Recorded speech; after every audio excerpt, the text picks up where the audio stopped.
ആശിഷം ചൊരിയുക എന്നിൽ, നിന്നാശിഷം ചൊരിയുക എന്നിൽ. കേൾപ്പിക്കുക നിൻ സ്വർഗീയനാദം.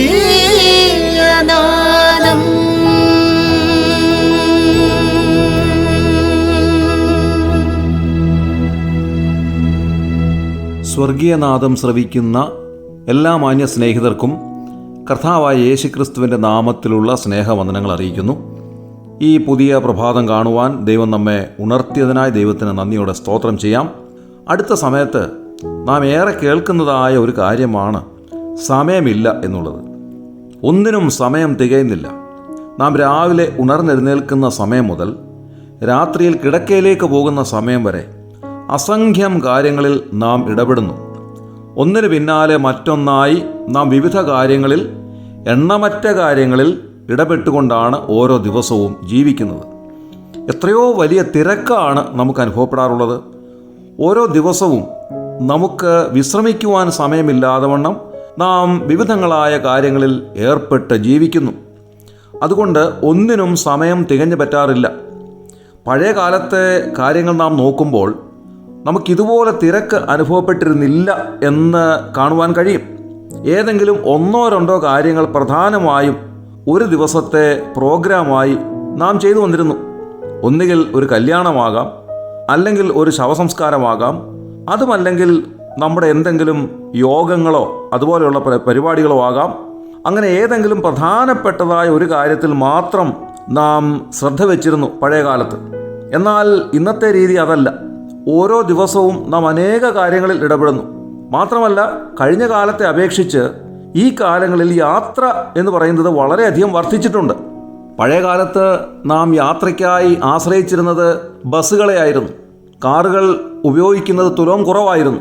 അതുകൊണ്ട് നമ്മുടെ പ്രോഗ്രാമുകളുടെ എണ്ണം വളരെയധികം പരിമിതമായിരുന്നു. ഒരു ദിവസം ഞാൻ മുൻപേ സൂചിപ്പിച്ചതുപോലെ ഏതെങ്കിലും ഒരു കാര്യത്തിൽ മാത്രം നാം ഇടപെട്ടിരുന്നു. എന്നാൽ ഇന്നത്തെ രീതി അങ്ങനെയല്ല. എല്ലാവർക്കും സ്വന്തമായി വാഹനങ്ങളുണ്ട്.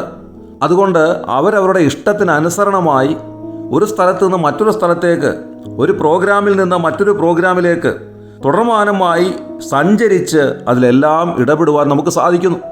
അങ്ങനെ വിവിധങ്ങളായ കാര്യങ്ങൾ, ഒരുപക്ഷെ വീടിൻ്റേതായിട്ടുള്ള ആവശ്യങ്ങൾ, വ്യക്തിപരമായ ആവശ്യങ്ങൾ, കുടുംബത്തിൻ്റെ ആവശ്യങ്ങൾ, നമ്മുടെ ജോലി കാര്യങ്ങൾ, ഇതിലെല്ലാം നാം ശ്രദ്ധാലുക്കളായി വളരെയധികം തിരക്കുള്ളവരായി ജീവിക്കുന്നു.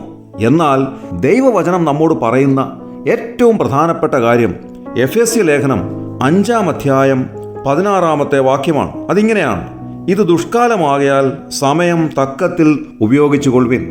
നമുക്ക് ലഭിക്കുന്നതായ സമയം വളരെ കൃത്യമായും ബുദ്ധിപരമായും നാം ഉപയോഗിക്കേണ്ടത് ആവശ്യമാണ്. ഒരു സെക്കൻഡ് പോലും നഷ്ടപ്പെട്ടു എന്ന് പറയുവാൻ ഇടയാകാതെ വണ്ണം ബുദ്ധിപൂർവ്വം നമ്മുടെ സമയം ഉപയോഗിക്കുവാൻ സാധിക്കണം.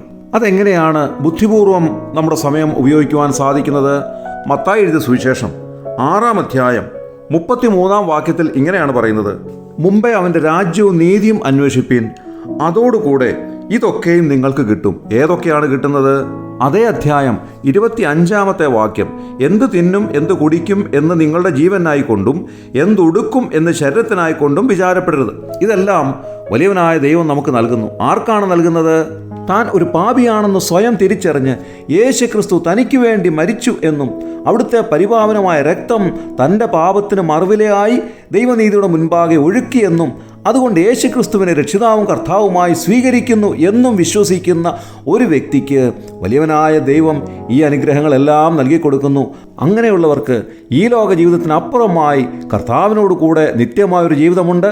അല്ലാത്തവർ പിശാചിനവൻ്റെ ദൂതന്മാർക്ക് ഒരുക്കിയിരിക്കുന്ന നിത്യ നരകാഗ്നിയിലേക്ക് തള്ളപ്പെടുന്നു. ദൈവവചനം പറയുന്നത് പോലെ ഇത് ദുഷ്കാലമാകയാൽ സമയം തക്കത്തിൽ ഉപയോഗിച്ചുകൊള്ളുവിൻ. നമ്മുടെ കണ്ണുകളെ അടയ്ക്കാം, പ്രാർത്ഥിക്കാം. ദൈവമേ, ഞങ്ങളുടെ സ്വർഗ്ഗീയ നല്ല പിതാവേ, ഞങ്ങൾക്ക് നൽകിയ നല്ല സമയത്തിനായി ഞങ്ങൾ നന്ദിയോടെ സ്തോത്രം ചെയ്യുന്നു. ഇത് ദുഷ്കാലമാകയാൽ സമയം തക്കത്തിൽ ഉപയോഗിക്കുവാൻ ഞങ്ങളെല്ലാവരെയും അവിടുന്ന് അനുവദിക്കണമെന്ന് പ്രാർത്ഥിക്കുന്നു. ഇതുവരെയും അവിടുത്തെ രക്ഷയെ കണ്ടെത്തിയിട്ടില്ലാത്തവർ ആയുസ് ക്ഷണികമാകയാൽ തങ്ങളുടെ സമയം നഷ്ടപ്പെടുത്താതെ കർത്താവായ യേശുക്രിസ്തുവിനെ രക്ഷിതാവും കർത്താവുമായി സ്വീകരിക്കുവാൻ അവരെ ഇടയാക്കണമെന്ന് പ്രാർത്ഥിക്കുന്നു. പ്രാർത്ഥന കേട്ടതിനായ സ്തോത്രം. യേശുക്രിസ്തുവിന് വിലയേറിയ നാമത്തിൽ തന്നെ, ആമേൻ. എന്നും മുടങ്ങാതെ കേൾക്കുവാൻ സ്വർഗീയ നാദം, ദ ഹെവൻലി വോയിസ്. வாழ்வின் நாளெல்லாம் விண்ணாளாய் ഭാരത്തോടെ നീ കഴിക്കുകയോ?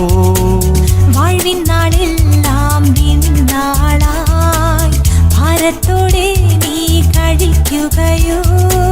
വന്നുടൻ പാദം തേടിടുകിൽ വിണ്ണതിൽ നിന്നെ ചേർത്തിടുമേ. വന്നുടൻ പാദം തേടിടുകിൽ വിണ്ണതിൽ നിന്നെ ചേർത്തിടുമേ. വരുവീൻ ഈ നല്ല സമയം വൃഥാവാക്കാതെ നിന്നെ യേശു വിളിച്ചിടുന്നു. വരുവീൻ ഈ നല്ല സമയം വൃഥാവാക്കാതെ നിന്നെ യേശു വിളിച്ചിടുന്നു.